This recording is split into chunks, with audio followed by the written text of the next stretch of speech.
ಕಾರ್ಯಕರ್ತರಾಗಿರುವಂಥ ಸನ್ಮಾನ್ಯ ವಿನಯ್ ಅವರು ನಮ್ಮನ್ನು ಅಗಲಿದ್ದಾರೆ. ಅವರ ಒಂದು ಸಾವಿನ ಹಿನ್ನೆಲೆ ನಮಗೆಲ್ಲ ಈಗೆಲ್ಲ ಗೊತ್ತಿದೆ. ಅವರ ಒಂದು ಡೆತ್ ನೋಟಲ್ಲಿ ಭಾಳ ಸ್ಪಷ್ಟವಾಗಿ ತಿಳಿಸಿದ್ದಾರೆ. ಭಾಳ ಸ್ಪಷ್ಟವಾಗಿ ಅವರ ಒಂದು ಸಾವಿಗೆ ಅವರು ಯಾವ ರೀತಿ ಕಿರುಕುಳಗಳನ್ನು ಪ್ರತಿನಿತ್ಯ ಕಳೆದ ಒಂದೂವರೆ ತಿಂಗಳಿಂದ ಪ್ರತಿನಿತ್ಯ ಪ್ರತಿ ಗಳಿಗೆ ಕಿರುಕುಳ ಕೊಡ್ತಾ ಬಂದಿದ್ದಾರೆ. ಅವ್ರು ಮಾಡಿರೋ ತಪ್ಪಾದ್ರೂ ಏನೊಂದು ತಪ್ಪು ಮಾಡಿದ್ದೀನಿ ಅಂತ ನನಗೆ ಈ ಶಿಕ್ಷೆ ಕೊಟ್ರಿ ನೀವು. ಈ ರೀತಿ ಪ್ರತಿನಿತ್ಯ ನನಗೆ ಅವಮಾನವನ್ನು ಮಾಡ್ತಿದ್ದೀರಿ. ಯಾವ ರೀತಿ ಅಧಿಕಾರವನ್ನು ಒಬ್ಬ ಶಾಸಕ ಅವನ ಹಿಂಬಾಲಿಕ ಒಬ್ಬ ಸಾಮಾನ್ಯ ಮನುಷ್ಯ ದುಡ್ದು ಬದುಕ್ತಿದ್ದಾನೆ, ಪರಿಶ್ರಮ ವಹಿಸ್ತಾ ಇದ್ದಾನೆ, ಒಂದು ಹೆಂಡತಿ ಇದ್ದಾಳೆ, ಚಿಕ್ಕ ಮಗು ಇದೆ. ಇವ್ರನ್ನ ಬಿಟ್ಟು ಹೋಗೋದು ಹೇಗೆ ನಾನು ಒಂದು ಕುಟುಂಬವನ್ನು ಅನ್ನೋದನ್ನ ಅವ್ರು ಬರೆದಿರುವಂಥ ಒಂದು ಡೆತ್ ನೋಟಲ್ಲಿ ನನ್ನ ಹೆಂಡತಿ ಮಕ್ಕಳಿಗೆ ಯಾರಿರ್ತಾರೆ ಈ ಪರಿಸ್ಥಿತಿಯಲ್ಲಿ ನನಗೆ ಆಗ್ತಿರೋ ಕಿರುಕುಳ ನಾನು ತಡ್ಕೊಳಕ್ಕಾಗ್ತಿಲ್ಲ. ಇವ್ರ ಬದುಕನ್ನು ಹೇಗೆ ಕಟ್ಕೊಳ್ಳೋದು, ಏನನ್ನು ಮಾಡಬೇಕು, ಇಡೀ ನನ್ನ ಕುಟುಂಬ ನನ್ನ ಮೇಲೆ ಆಧಾರಿತವಾಗಿದೆ.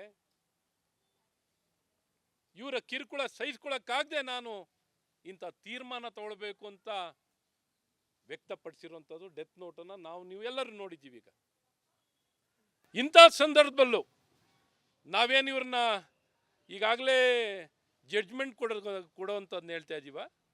ಇವತ್ತು ಕೇಳ್ತಿರೋದೇನು ಭಾಳ ಸ್ಪಷ್ಟವಾಗಿ ಅವರ ಡೆತ್ ನೋಟಿನ ಪ್ರಕಾರ ಎಲ್ಲೇ ಹೋಗಿ ಯಾವುದೇ ಕಾನೂನಲ್ಲಿರಲಿ, ಯಾವುದೇ ಊರಿಗೆ ಹೋಗಿ ರೋಡ್ನಲ್ಲಿ ಹೋಗೋವನ್ನು ಕೇಳಿದ್ರು ಡೆತ್ ನೋಟಲ್ಲಿ ಒಂದು ಹೆಸರು ಇದ್ರೆ ಅವ್ರ ಹೆಸರು FIR ನಲ್ಲಿ ಸೇರಿಸ್ಬೇಕಾ ಬೇಕಿಲ್ವಾ ಸರ್? ಮಾಡಲೇಬೇಕು. ಸಾಮಾನ್ಯ ಪ್ರಜ್ಞೆ, ದೊಡ್ಡ ಕಾನೂನು ನಾವೇನು ಕೇಳ್ತಿಲ್ಲ, ಬೇರೆ ನ್ಯಾಯ ಕೇಳ್ತಿಲ್ಲ. FIR ನಲ್ಲಿ ಏನು ಡೆತ್ ನೋಟಲ್ಲಿ ಹೆಸರು ಬರೆದಿದ್ದಾರೆ ಆ ಹೆಸರು ಬರೆದಿರೋದನ್ನ FIR ನಲ್ಲಿ ಹೆಸರನ್ನು ಸೇರಿಸ್ಬೇಕು. ಅವ್ರ FIR ನಲ್ಲಿ ಅವ್ರ ಹೆಸರು ಬರಬೇಕು. ಆ ಹೆಸರನ್ನೇ ಬರಲಿಕ್ಕೆ ಸೇರಿಸ್ಲಿಕ್ಕೆ ಕ್ಲೀನ್ ಚಿಟ್ ಈಗಲೇ ಅವ್ರ ಹೆಸರನ್ನು ಇಲ್ಲೇ FIR ನಲ್ಲೂ ಸೇರಿಸಲ್ಲ ಅಂದ್ರೆ ಆ ಒಬ್ಬ ಮನುಷ್ಯನ ಸಾವಿಗೆ ಅವನು ಎಷ್ಟು ನೋವಿನಿಂದ ಅವ್ರು ಕೊಟ್ಟಿರೋ ಕಿರುಕುಳ ಒಂದಿನ ಇಲ್ಲ 2 ದಿನ ಅಲ್ಲ, ಅಷ್ಟನ್ನು ಹಲವಾರು ದಿನ ಸಹಿಸ್ಕೊಂಡು ನನ್ನ ಕುಟುಂಬವನ್ನು ಒಮ್ಮೆ ಹೋಗಿ ಎಲ್ಲರನ್ನು ಮಾತಾಡಿಸಿ ಮನಸ್ಸು ತುಂಬ ನೋಡಿ, ನನ್ನ ಕಣ್ಣು ತುಂಬ ನೋಡಿ ಅವನ್ನೆಲ್ಲ ಮಾತಾಡಿಸಿ ಬಂದು ಕೊನೆಗೆ ಈ ಆತ್ಮಹತ್ಯೆಯನ್ನು ಮಾಡ್ಕೊಳ್ಳೋಕೆ ಕೊಟ್ಟಿದ್ದೀನಿ ಅಂತ ಏನು ಆ ನೋವಿನ ಮಾತು ನೋಡಿ.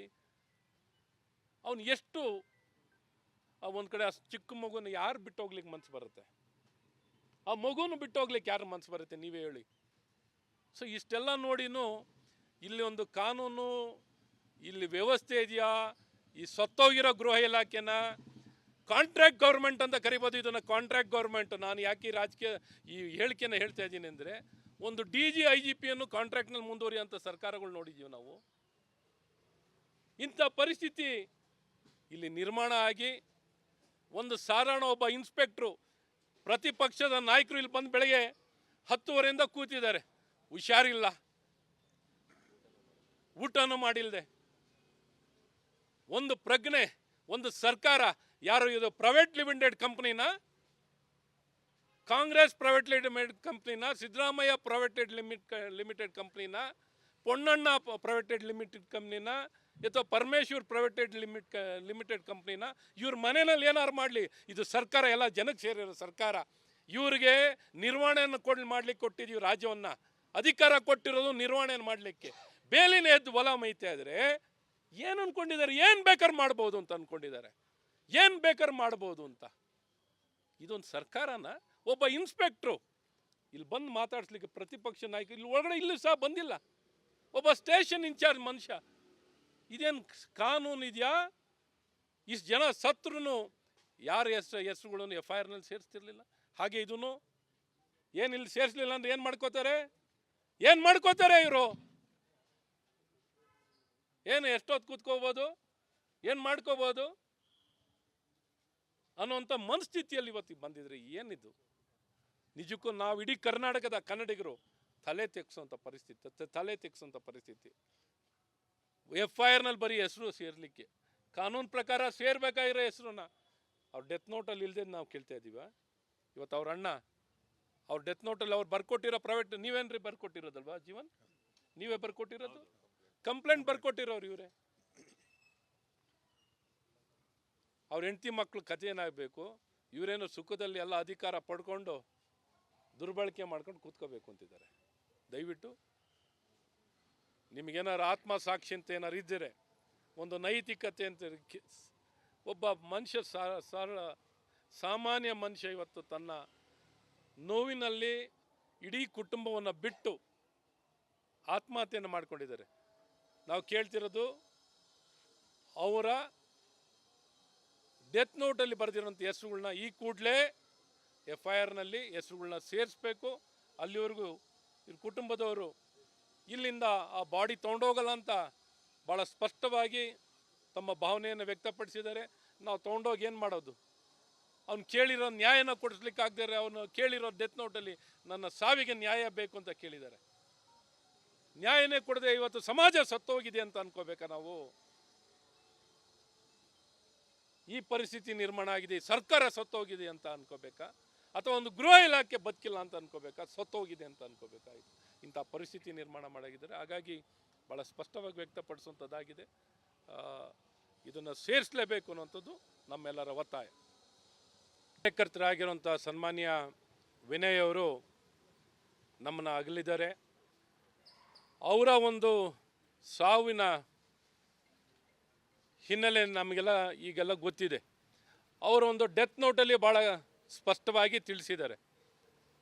ಭಾಳ ಸ್ಪಷ್ಟವಾಗಿ ಅವರ ಒಂದು ಸಾವಿಗೆ ಅವರು ಯಾವ ರೀತಿ ಕಿರುಕುಳಗಳನ್ನು ಪ್ರತಿನಿತ್ಯ ಕಳೆದ ಒಂದೂವರೆ ತಿಂಗಳಿಂದ ಪ್ರತಿನಿತ್ಯ ಪ್ರತಿ ಗಳಿಗೆ ಕಿರುಕುಳ ಕೊಡ್ತಾ ಬಂದಿದ್ದಾರೆ. ಅವ್ರು ಮಾಡಿರೋ ತಪ್ಪಾದ್ರೂ ಏನೊಂದು ತಪ್ಪು ಮಾಡಿದ್ದೀನಿ ಅಂತ ನನಗೆ ಈ ಶಿಕ್ಷೆ ಕೊಟ್ರಿ ನೀವು? ಈ ರೀತಿ ಪ್ರತಿನಿತ್ಯ ನನಗೆ ಅವಮಾನವನ್ನು ಮಾಡ್ತಿದ್ದೀರಿ. ಯಾವ ರೀತಿ ಅಧಿಕಾರವನ್ನು ಒಬ್ಬ ಶಾಸಕ, ಅವನ ಹಿಂಬಾಲಿಕ, ಒಬ್ಬ ಸಾಮಾನ್ಯ ಮನುಷ್ಯ ದುಡ್ದು ಬದುಕ್ತಿದ್ದಾನೆ, ಪರಿಶ್ರಮ ವಹಿಸ್ತಾ ಇದ್ದಾನೆ, ಒಂದು ಹೆಂಡತಿ ಇದ್ದಾಳೆ, ಚಿಕ್ಕ ಮಗು ಇದೆ. ಇವ್ರನ್ನ ಬಿಟ್ಟು ಹೋಗೋದು ಹೇಗೆ? ನಾನು ಒಂದು ಕುಟುಂಬವನ್ನು ಅನ್ನೋದನ್ನ ಅವ್ರು ಬರೆದಿರುವಂಥ ಒಂದು ಡೆತ್ ನೋಟಲ್ಲಿ ನನ್ನ ಹೆಂಡತಿ ಮಕ್ಕಳಿಗೆ ಯಾರಿರ್ತಾರೆ, ಈ ಪರಿಸ್ಥಿತಿಯಲ್ಲಿ ನನಗೆ ಆಗ್ತಿರೋ ಕಿರುಕುಳ ನಾನು ತಡ್ಕೊಳಕ್ಕಾಗ್ತಿಲ್ಲ, ಇವ್ರ ಬದುಕನ್ನು ಹೇಗೆ ಕಟ್ಕೊಳ್ಳೋದು, ಏನನ್ನು ಮಾಡಬೇಕು? ಇಡೀ ನನ್ನ ಕುಟುಂಬ ನನ್ನ ಮೇಲೆ ಆಧಾರಿತವಾಗಿದೆ. ಇವರ ಕಿರುಕುಳ ಸಹಿಸ್ಕೊಳಕ್ಕಾಗದೆ ನಾನು ಇಂಥ ತೀರ್ಮಾನ ತಗೊಳ್ಬೇಕು ಅಂತ ವ್ಯಕ್ತಪಡಿಸಿರುವಂಥದ್ದು ಡೆತ್ ನೋಟನ್ನು ನೀವೆಲ್ಲರೂ ನೋಡಿದ್ದೀವಿ. ಈಗ ಇಂಥ ಸಂದರ್ಭದಲ್ಲೂ ನಾವೇನು ಇವ್ರನ್ನ ಈಗಾಗಲೇ ಜಡ್ಜ್ಮೆಂಟ್ ಕೊಡೋವಂಥದ್ದನ್ನ ಹೇಳ್ತಾ ಇದ್ದೀವ.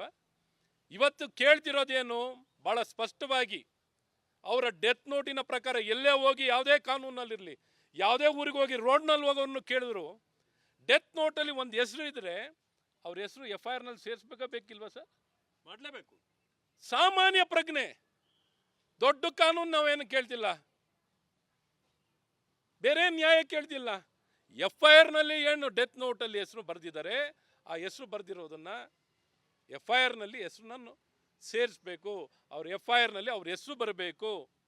ಆ ಹೆಸರನ್ನೇ ಬರಲಿಕ್ಕೆ, ಸೇರಿಸ್ಲಿಕ್ಕೆ ಕ್ಲೀನ್ ಚಿಟ್ ಈಗಲೇ ಅವ್ರ ಹೆಸರನ್ನು ಇಲ್ಲೇ FIRನಲ್ಲೂ ಸೇರಿಸಲ್ಲ ಅಂದ್ರೆ ಆ ಒಬ್ಬ ಮನುಷ್ಯನ ಸಾವಿಗೆ ಅವನು ಎಷ್ಟು ನೋವಿನಿಂದ, ಅವ್ರು ಕೊಟ್ಟಿರೋ ಕಿರುಕುಳ ಒಂದಿನ ಇಲ್ಲ 2 ದಿನ ಅಲ್ಲ, ಅಷ್ಟನ್ನು ಹಲವಾರು ದಿನ ಸಹಿಸ್ಕೊಂಡು ನನ್ನ ಕುಟುಂಬವನ್ನು ಒಮ್ಮೆ ಹೋಗಿ ಎಲ್ಲರನ್ನು ಮಾತಾಡಿಸಿ, ಮನಸ್ಸು ತುಂಬ ನೋಡಿ, ನನ್ನ ಕಣ್ಣು ತುಂಬ ನೋಡಿ, ಅವನ್ನೆಲ್ಲ ಮಾತಾಡಿಸಿ ಬಂದು ಕೊನೆಗೆ ಈ ಆತ್ಮಹತ್ಯೆಯನ್ನು ಮಾಡ್ಕೊಳ್ಳೋಕೆ ಕೊಟ್ಟಿದ್ದೀನಿ ಅಂತ. ಏನು ಆ ನೋವಿನ ಮಾತು ನೋಡಿ.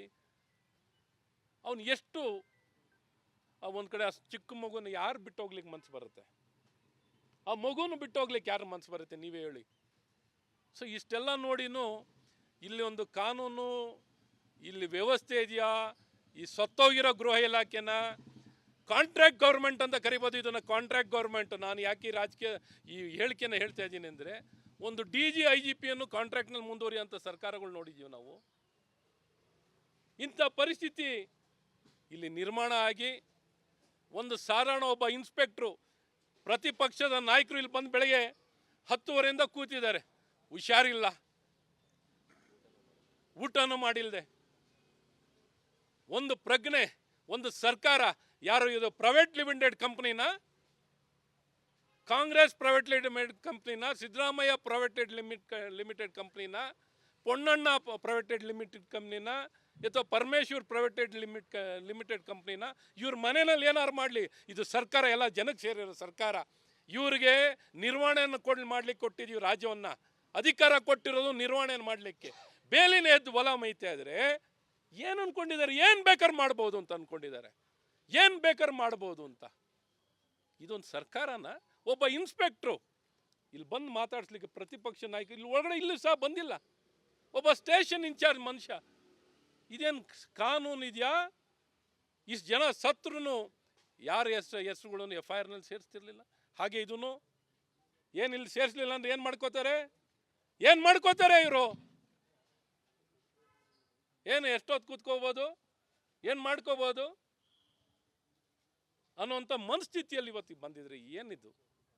ನಿಜಕ್ಕೂ ನಾವು ಇಡೀ ಕರ್ನಾಟಕದ ಕನ್ನಡಿಗರು ತಲೆ ತೆಗ್ಸೋಂಥ ಪರಿಸ್ಥಿತಿ. FIR-ನಲ್ಲಿ ಬರೀ ಹೆಸರು ಸೇರ್ಲಿಕ್ಕೆ, ಕಾನೂನು ಪ್ರಕಾರ ಸೇರ್ಬೇಕಾಗಿರೋ ಹೆಸರನ್ನ ಅವ್ರ ಡೆತ್ ನೋಟಲ್ಲಿ ಇಲ್ಲದೆ ನಾವು ಕೇಳ್ತಾ ಇದ್ದೀವ. ಇವತ್ತು ಅವ್ರ ಅಣ್ಣ ಅವ್ರ ಡೆತ್ ನೋಟಲ್ಲಿ ಅವ್ರು ಬರ್ಕೊಟ್ಟಿರೋ ಪ್ರೈವೇಟ್, ನೀವೇನ್ರಿ ಬರ್ಕೊಟ್ಟಿರೋದಲ್ವಾ ಜೀವನ್? ನೀವೇ ಬರ್ಕೊಟ್ಟಿರೋದು, ಕಂಪ್ಲೇಂಟ್ ಬರ್ಕೊಟ್ಟಿರೋರು ಇವರೇ. ಅವ್ರ ಹೆಂಡತಿ ಮಕ್ಕಳು ಕಥೆ ಏನಾಗಬೇಕು? ಇವರೇನೋ ಸುಖದಲ್ಲಿ ಎಲ್ಲ ಅಧಿಕಾರ ಪಡ್ಕೊಂಡು ದುರ್ಬಳಕೆ ಮಾಡ್ಕೊಂಡು ಕೂತ್ಕೋಬೇಕು ಅಂತಿದ್ದಾರೆ. ದಯವಿಟ್ಟು ನಿಮಗೇನಾರು ಆತ್ಮಸಾಕ್ಷಿ ಅಂತ ಏನಾರು ಇದ್ದರೆ, ಒಂದು ನೈತಿಕತೆ ಅಂತ, ಒಬ್ಬ ಮನುಷ್ಯ ಸಾಮಾನ್ಯ ಮನುಷ್ಯ ಇವತ್ತು ತನ್ನ ನೋವಿನಲ್ಲಿ ಇಡೀ ಕುಟುಂಬವನ್ನು ಬಿಟ್ಟು ಆತ್ಮಹತ್ಯೆಯನ್ನು ಮಾಡ್ಕೊಂಡಿದ್ದಾರೆ. ನಾವು ಕೇಳ್ತಿರೋದು ಅವರ